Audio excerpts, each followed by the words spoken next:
2024 April മുതൽ 2024 October വരെ ഇറാനും ഇസ്രായേലും തമ്മിലുള്ള സംഘർഷം അതിന്റെ ഉച്ചസ്ഥായിയിലായിരുന്നു. ഇരു രാജ്യങ്ങളും പരസ്പരം വൻതോതിലുള്ള ഡ്രോൺ മിസൈൽ വ്യോമാക്രമണങ്ങൾ നടത്തിയിരുന്നു.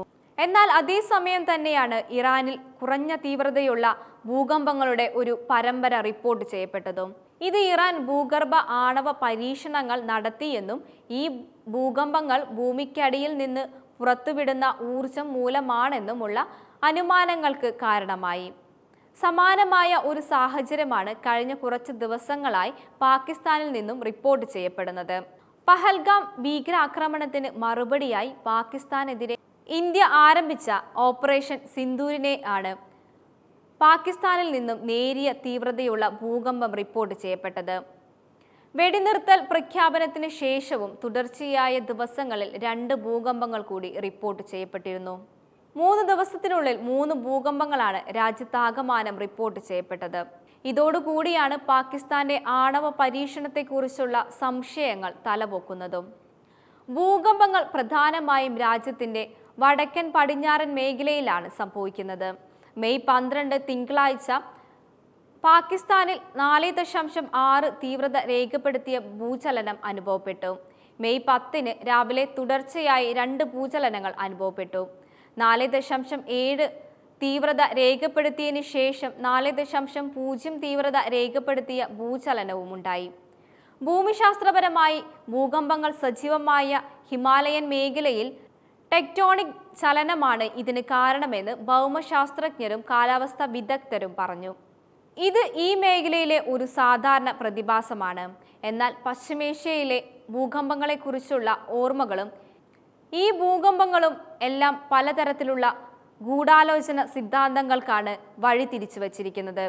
നിലവിലെ ഭൂകമ്പങ്ങൾ രഹസ്യമായി നടത്തിയ ആണവ പരീക്ഷണങ്ങളുമായി ബന്ധപ്പെട്ടിരിക്കുന്നു എന്നാണ് ചില നിരീക്ഷകർ അഭിപ്രായപ്പെടുന്നത്.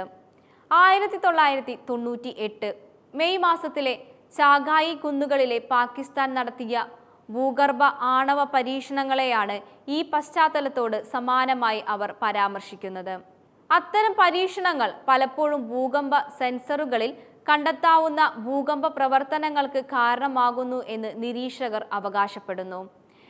എന്നാൽ മറ്റു ചിലർ ഈ വാദങ്ങളെ തള്ളുകയുമാണ് ഉള്ളത്.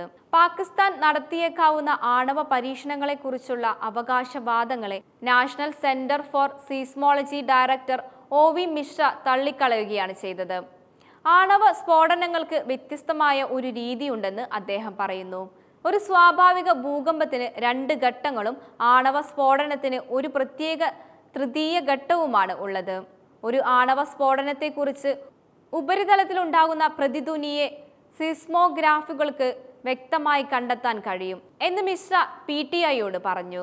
ജമ്മു കാശ്മീരിൽ പ്രത്യേകിച്ച് ഷോപ്പിയാർ, പുൽവാമ, ക്രിസ്ത്വാർ തുടങ്ങിയ പ്രദേശങ്ങളിൽ സുരക്ഷാ സേന തുടർച്ചയായ തിരച്ചിലുകൾ നടത്തിവരികയാണ്. അതേസമയം അതിർത്തിയിൽ ജനങ്ങൾ സമാധാനത്തോടെ ജീവിക്കാൻ ആഗ്രഹിക്കുന്നതിനാൽ ഇന്ത്യ പാകിസ്ഥാൻ വെടിനിർത്തൽ കരാർ നിലനിൽക്കണമെന്ന് ജമ്മു കാശ്മീർ മുഖ്യമന്ത്രി ഒമർ അബ്ദുള്ള അഭിപ്രായപ്പെട്ടു.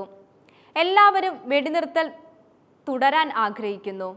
നോയിഡയിലും മുംബൈയിലുമായി ദൂരെയിരിക്കുന്ന ചില TV അവതാരകർക്ക് മാത്രമാണ് അതിന് താല്പര്യമില്ലാത്തത് അദ്ദേഹം കൂട്ടിച്ചേർത്തു.